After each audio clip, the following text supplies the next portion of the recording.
Of course, by all means, go ahead. In the top right corner of the map, it is it's the only Dutch participant for today. It is our young favorite player who also participated in the Dutch StarCraft League Spring Invitational earlier this year. It is Sjaak. Wow. Nice introduction there. His opponent is going to be the yellow Zerg player in the lower right portion of this map. In the person of HaNfy. Now HaNfy, he's been on Team Alien Invasion prior, but he left, in fact, only recently, 28th of March. He departed from the team, so I wonder what happened there, and currently I believe he is teamless, unless I have wrong information. I can't find anything else about a team of HaNfy at the moment, so yeah, maybe he gets some exposure from playing in the Dutch StarCraft League. Maybe he gets picked up by another team, or maybe he's in another team and his Wikipedia page is just out of date. It's also possible. Yeah, that could be the case.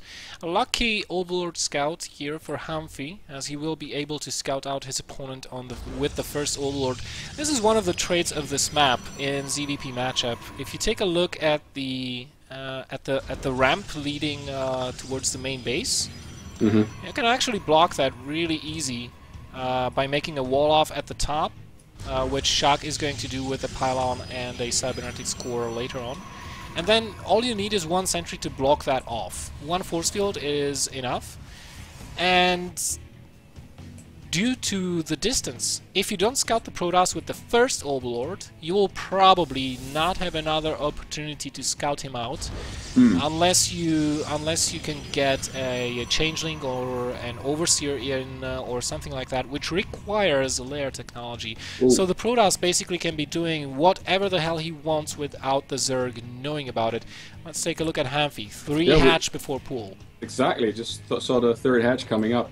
So this is what I'd call, or maybe correct me on this if I'm wrong, but a risky strategy. So he says, well, I'm going to go all out macro. I'm going to focus on my economy for the first part of the game and hope that I don't get scouted, because if I do and my opponent notices what I'm doing, he might take advantage of my weakness early on in terms of army strength. Yeah, that is true. We have actually seen Harstem play on this particular map versus 3 hatch openings with 2 base builds to great effect in the past in the qualifiers. Wow. Did you see, by the way, what HaNfy did with his Overlord? He moved in, but he didn't get in sight range of Sjaak's building, so Sjaak doesn't know the Overlord is there. Yeah, the Mothership Core is trying to look for the Overlord, but will not find it, and Sjaak will have to scout the position of his opponent. And he is sending out a probe to do just that, and since he does not have any other units, namely the sentry out yet, he will not be using his Mothership Core to scout. He's just leaving it at the outskirts of his base. Still hasn't picked up on that Overlord. Nope. No, in fact, if Sjaak doesn't use his Mothership Core to scout down, and he's going back up again, so he's not, it'll take him a long while before he realizes that that HaNfy is down in the bottom right. Yeah, just by the timing of the scouting that Sjaak uses, I would have to assume that he won't go for a 2-base timing. He'll probably go for 3 bases with some sort of 2-base pressure, maybe. So can you explain to me? This is interesting to me, right? So how can you tell by the timing of the scout that he's going for a 3-base? Well, if you play versus a Zerg, then 3 hatch before pools are pretty common on this map. So if you want to punish it, you would ideally want to scout the location of your opponent a little bit quicker. The fact that Sjaak does not know yet. Oh, now he sees the direction the Zergling is coming in, so he immediately reroutes to the bottom right location. He could still get a good hit on this 3rd base, but the proxy pylons will be way out of this location. They will be a little bit further away. So this is just going to be a pressure. He's on. Oh, actually, he's on 4 gates. So he could get a lot of units out, but he'll have to wait for this pylon to finish because of the distances. He cannot just warp in at this one on the left side that he made previously.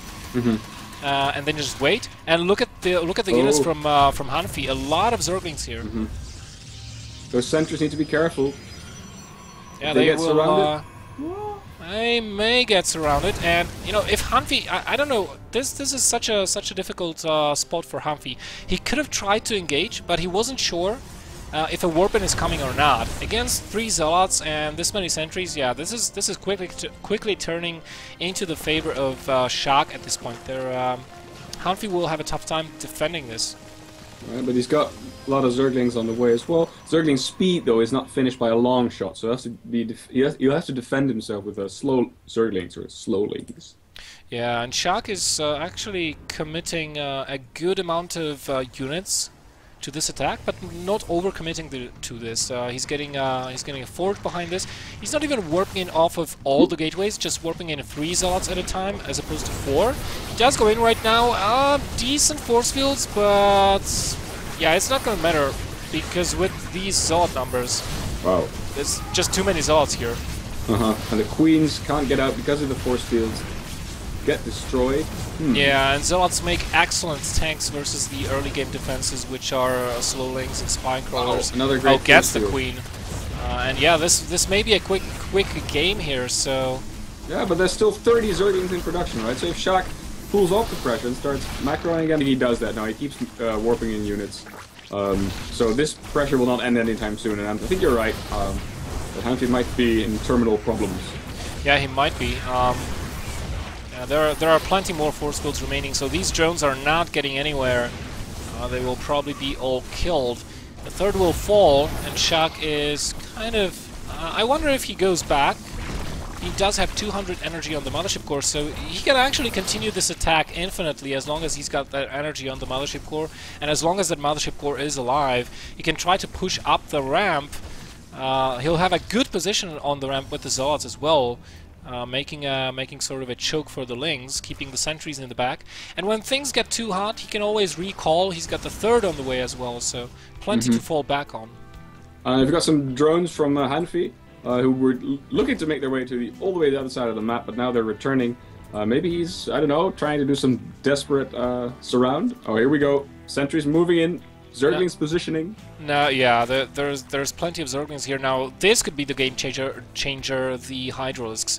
Of course, they will help HaNfy defend, but Sjaak will have such a strong advantage in terms of economy and tech. He's getting his robotics bay down that, you know, it's going to be very difficult for HaNfy to recover. He tries to rebuild that third base, and yeah, has to cancel it straight away.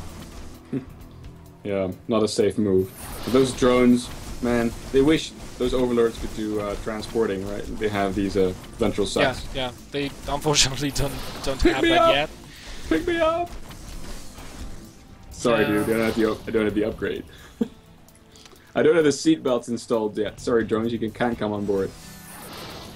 And Sjaak is just, he knows there is no way that HaNfy can get out of his base right now.